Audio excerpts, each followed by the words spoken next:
You stare at the tarnished silver locket dangling from your rearview mirror, its chain frayed like the edges of your resolve.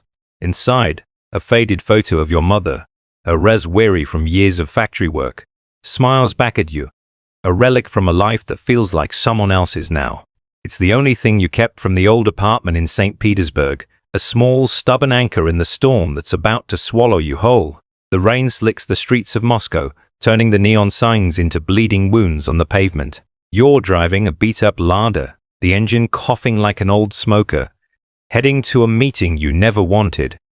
Your hands grip the wheel tighter, knuckles white. You've been out of work for months, the economy chewing up men like you, former soldiers with skills no one needs in peacetime. Your sister, Anya, calls every day, her voice thin over the crackling line, begging for money to pay the hospital bills for mama. Cancer doesn't wait for paychecks. That's your vulnerability, the soft spot that aches like a bruised family, always family, pulling you under. You park in a shadowed alley behind a nondescript bar called the Bear's Den. The door creaks open to a haze of cigarette smoke and low murmurs. Men in leather jackets huddle at tables, their faces etched with scars and suspicion. You scan the room, heart pounding, a steady rhythm in your chest. This isn't your world. You're just here for a job, any job, to send money home. A contact from your army days, Sergey, promised easy web driving, collections, nothing too dirty. But as you step inside, the air thick with vodka and unspoken threats, you feel the disruption begin, like a crack in ice spreading underfoot. A burly man with a shaved head nods you toward the back room. You're late, he grunts, his breath sour. You follow him through a curtain of beads, into a space lit by a single bulb swinging like a noose. There, at a wooden table scarred by knife marks, sits Victor, the pack in his right hand. He's older, mid-50s, with eyes like chipped flint and a gold tooth that flashes when he smiles, which isn't often.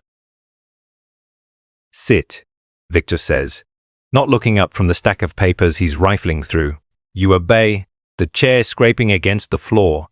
The locket in your pocket feels heavier now, a reminder of why you're here. Sergey says you're reliable. Ex-special forces, good with a gun, better with your fists. His voice is flat, procedural, like he's reading a grocery list. You nod, throat dry. We need men who follow orders. No questions. The Bratva is a family loyalty, above all. He slides a photo across the table. A young guy, maybe 25, smirking in a club. This worm owes us 50,000 rubles. Gambling debt. You collect it. Tonight. Your stomach twists. Collection. You've heard stories, broken fingers, worse. But Anya's voice echoes in your head. Mama's treatments, they cost more every week. You take the photo, folding it into your jacket. First compromise? It's just money, you tell yourself. No blood yet. Outside, the rain has turned to sleet, stinging your face as you drive to the address Victor gave. The guy's name is Dmitri. Lives in a high-rise on the outskirts, the kind of place where dreams go to die in concrete. You park and climb the stairs, the elevator busted as always. Your boots echo in the hallway, each step eroding a piece of who you thought you were, a protector, not a thug. Identity erosion creeps in slow. This is the first chip, the moment you cross from civilian to tool. Dmitri opens the door on the third knock. Bleary-eyed, shirt unbuttoned. Who the hell? You push inside before he finishes, the door slamming shut. The apartment reeks of stale beer and desperation. He's smaller than the photo suggests, scrawny, with track marks on his arms. Victor sent me, you say? Voice steady despite the tremor in your gut. He pales, backing against the wall. I don't have it all. Please, man, give me time. You grab his collar, slamming him against the fridge. Magnets clatter to the floor, family photos, a kid's drawing. His eyes dart to a bedroom door, where a woman's voice calls softly, "Dimmer?" Your grip tightens. This isn't you. You fought in Chechnya, seen real horror, but that was war rules, honor. Here, it's personal, invasive. He whimpers, pulling a wad of bills from a drawer. Take it, it's half. You count it, 25,000. Not enough. Victor said full payment or consequences. The morally disturbing scene unfolds in slow motion. You drag him to the balcony, 17 floors up, the city lights blurring in the sleet. Pay up or fly. You hear yourself say, the words foreign on your tongue. He's sobbing now, promises spilling out. A neighbor's TV blares laughter from a sitcom. You hesitate, the locket pressing against your chest like a talisman. But then you think of Mama, wasting away in that sterile bed. You twist his arm until something snaps a clean break, he screams. He hands over a watch, gold worth the rest. Pawn it, he gasps. You leave him crumpled, the door ajar, your reflection in the hallway mirror, a stranger's harsher lines around the eyes, the second erosion as mercy slips away. Back at the bear's den, you hand Victor the cash and watch. He nods approval, pouring you a shot. Good work, you're in. The controlled system reveals itself over the next weeks. It's not chaos, it's a machine, oiled with fear and favor. Victor introduces you to the hierarchy, the packing at the top, unseen like a god. Volva Zakorn, the thieves-in-law, with their tattoos telling stories of crimes. Then brigadiers like Victor, overseeing crews. You're assigned to a small team in forces, they call you. Mornings start with briefings in smoke-filled rooms, tasks doled out like rations, protect shipments, intimidate rivals, collect protection from businesses. You learn the rules quickly. No cops, ever. Loyalty tested in small ways, a beating here, a threat there. The system controls you subtly, a wad of cash after each job, enough to wire home for Anya. Mama's treatments continue. She sends a photo looking stronger, but the erosion deepens. One night, after roughing up a shop owner who shorted on payments, you stare at your bruised knuckles in the mirror. Who is this man? The third moment hits when you ink your first tattoo, a simple star on your shoulder, marking allegiance. It's not forced, but expected. The needle buzzes, pain sharp, as the artist mutters, "Welcome to the family." Amid the grind, there's a quiet, emotional scene. You sit alone in your cramped apartment, the locket open in your palm. The city hums outside, indifferent. You call Anya, her voice warm despite the static. "How's Mama?" you ask, throat tight. "Better, thanks to you," she says. Tears prick your eyes, rare vulnerability in this new world. You tell her about a construction job, lies stacking like debts. Hanging up, you clutch the locket, its silver cool against your skin, a recurring symbol of the life you're trading away. Escalation builds as weeks blur. Victor pulls you deeper, a warehouse job, guarding crates of what you suspect are arms. Rivals from a Chechen crew show up, guns drawn. Chaos erupts, shots ring out, a teammate falls. You fire back, instinct from the army kicking in. One enemy down, blood pooling. Victor claps your back later, you're proving yourself. But sleep evades you that night, the locket swinging like a pendulum as you pace. The first compromise was debt collection. Now it's blood. The system tightens its grip, promises of power whispering in your ear. Another task, shadow a traitor, a former enforcer skimming profits. You tail him through snowy streets, heart racing. He meets a contact in a park, exchanging envelopes. You report back and Victor nods. Handle it. Handle it. Alone in an abandoned factory, you confront him. He's pleading, offers a cut. You hesitate. The locket burns in your pocket. But you think of the hierarchy, the consequences of weakness. A single punch, then more, until he's silent. You leave him there, the morally disturbing weight settling like lead. Is this you now? The erosion complete for this phase, identity fracturing. As dawn breaks, you drive home, the locket catching the light. The city awakens, oblivious. You've entered the disruption, navigated the controlled system, made your first many compromises. But the real shift looms, irreversible, pulling you under. And yet, in the quiet of your car, you wonder if the man in the mirror will ever recognize himself again. The snow falls heavier now, blanketing Moscow in silence that feels like judgment. You sit in the same Lada, engine idling, watching your breath fog the windshield. The silver locket still hangs from the mirror, but its chain has grown darker with time tarnished by cigarette smoke, sweat, the faint metallic scent of blood that never quite washes off your hands.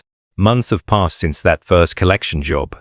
The man you were is buried deeper each day, and the grave is starting to feel comfortable. Victor calls you in at dawn.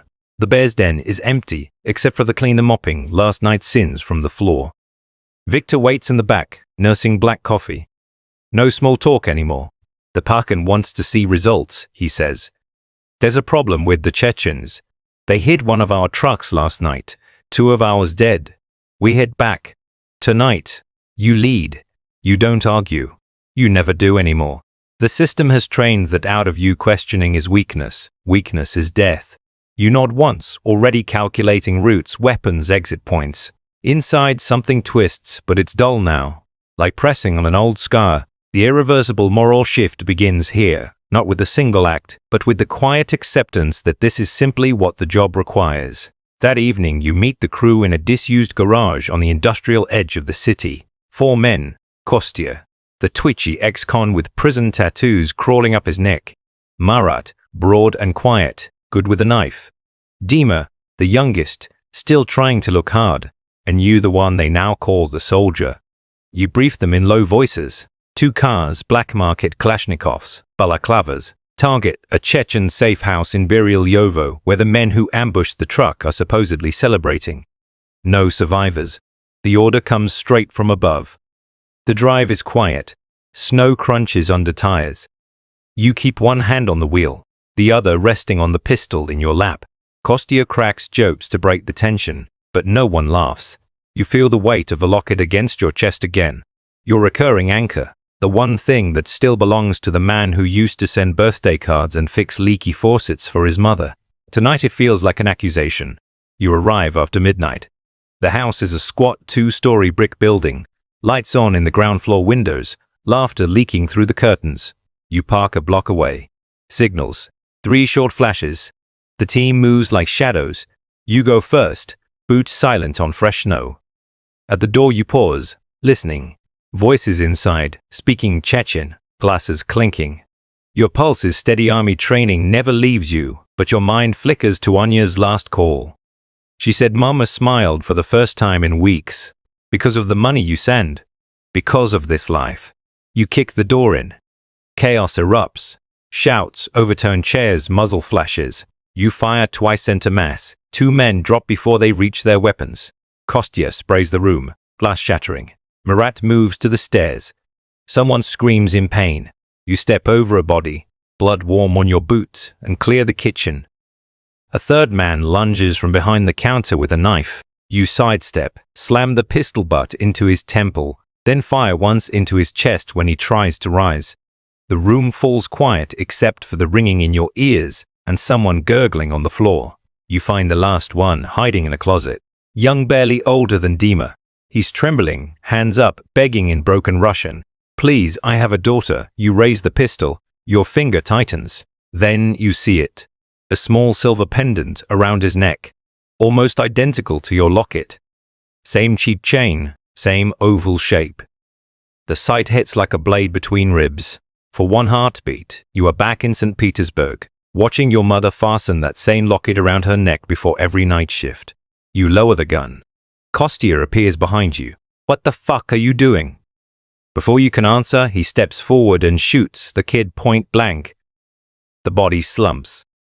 Kostya turns to you, eyes narrow. You soft now, soldier. You say nothing. The moment passes, but something inside you fractures permanently. The 4th erosion, the one that leaves no coming back. Back at the garage, Victor is waiting. Bodies disposed of, truck burned, evidence scattered to the wind. He hands you an envelope thicker than usual. Good work, he says. Vakan is pleased.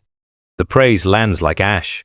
You take the money, already knowing half will go to Anya, half to the next treatment bill. Power is creeping in now, not loud, not flashy, but real. Men nod when you enter a room. Businesses pay faster when they see your face. You have a new apartment, better car, clothes that fit. But every upgrade feels like another layer of concrete poured over the man you used to be. Paranoia arrives quietly at first. You notice eyes following you on the street. A car lingers too long at a traffic light. You start varying your routes, checking under the ladder for wires, sleeping with the pistol under the pillow. One night, you wake sweating, convinced someone is in the room. You sweep the apartment, heart hammering. finding nothing but your own reflection in the bathroom mirror, hollow cheeks, dead eyes. The locket lies on the sink, open, your mother's photo staring up. You snap it shut like closing a coffin. The quiet emotional scene comes unbidden. It's late spring, the ice finally breaking on the Moskva River. You drive to a payphone, never use your own phone for family, and call Anya. The line is clearer than usual. She tells you Mama is walking again, short distances, but walking. She asks about you every day, Anya says. I tell her you're doing important work abroad. You close your eyes, forehead against the cold metal of the booth. Tell her I'll come home soon. The lie tastes like rust. Anya hesitates. Are you okay? She asks. You can't answer. You hang up before the sob escapes.